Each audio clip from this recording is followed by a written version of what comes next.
एक ससुर ऐसे भी। बेटा, तू बच्चों का नाश्ता बना, इन्हें मैं तैयार कर देता हूँ।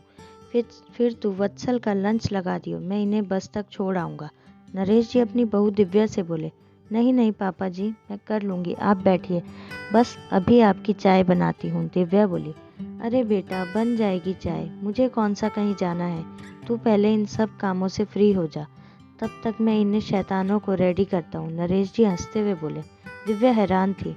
जो पापा जी माँ के रहने पर एक गिलास पानी खुद नहीं लेते थे, आज उनके जाने के बाद 15 दिन बाद ही उसकी हर काम में मदद कर रहे हैं।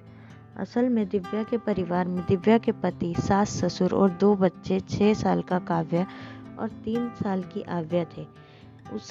जब से दिव्या शादी होकर आई, उसकी सास ने उसे बेटी की तरह रखा, घर के कामों में सहयोग दिया। यूं तो दिव्या के ससुर भी बहुत प्यार करते थे, पर उसने कभी अपने ससुर को खुद से कोई काम करते नहीं देखा। अभी 15 दिन पहले दिव्या की सास का अचानक हृदय गति रुकने से देहांत हो गया। तब बच्चों की छुट्टियां थी और दिव्या के पति वत्सल ने अवकाश लिया था। आज सभी वापस जा रहे थे, क्योंकि वत्सल का ऑफिस दूर था तो उसे जल्दी निकलना पड़ता था, और नरेश जी रिटायर हो चुके थे तो घर पर ही रहते थे। लाओ बेटा, बच्चों का दूध दो, नरेश जी बच्चों को तैयार करके बोले। बच्चों का दूध और टिफिन दे दिया।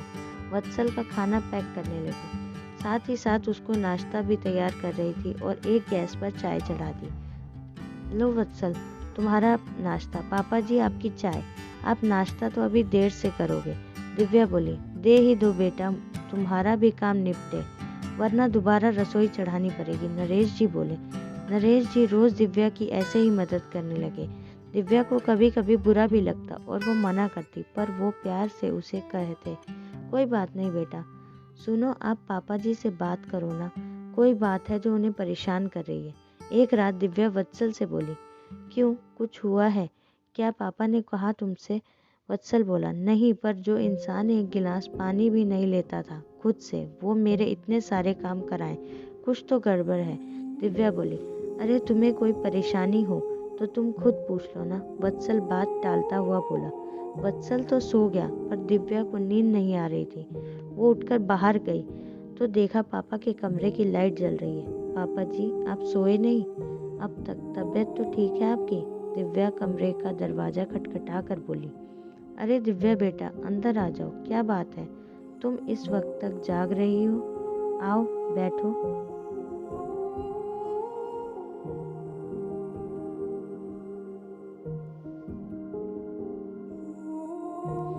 नरेश जी बोले। मुझे नींद सी नहीं आ रही थी तो सोचा थोड़ा टहल लूं, पर आप क्यों जगे हैं? दिव्या बोली।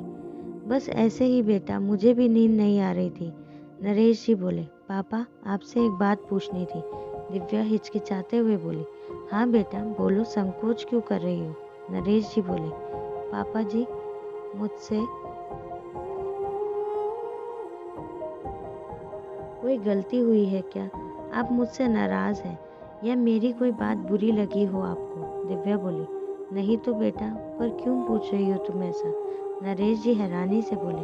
पापा जी, इतने दिन से देख रही हूँ आप मेरी हर काम में मदद करते हैं, जबकि मम्मी जी के सामने आप एक गिलास पानी भी नहीं लेकर पीते थे। दिव्या सिर नीचे कर बोली। हा, तो तुम्हें लगा मैं तुमसे नाराज हूँ? देखो बेटा, जब तक तुम्हारी सास थी वो तुम्हारी मदद करती थी, अब वो नहीं है तो मुझे दोहरी जिम्मेदारी निभानी है। मेरे लिए जैसे वत्सल वैसे तुम, उसकी सुख सुविधाओं का ध्यान रखता हूँ, तुम्हारा भी रखना मेरा फर्ज है। नरेश जी प्यार से बोले। पापा जी, दिव्या आंखों में आंसू भर केवल इतना बोली। हाँ बेटा, अब माँ बाप जिम्मेदारी मुझे उठानी है, तुम्हें सब इतने काम होते हैं, वत्सल भी मदद नहीं कर पाता, तो मेरा फर्ज है कि मैं अपनी बेटी की थोड़ी मदद कर सकूं, उसकी कुछ परेशानी तो हल कर सकूं। समझी बुद्धू, मैं नाराज नहीं तुमसे। नरेश जी प्यार से दिव्या के सर पर हाथ फेरते हुए बोले। दिव्या अपने ससुर के गले लग गई।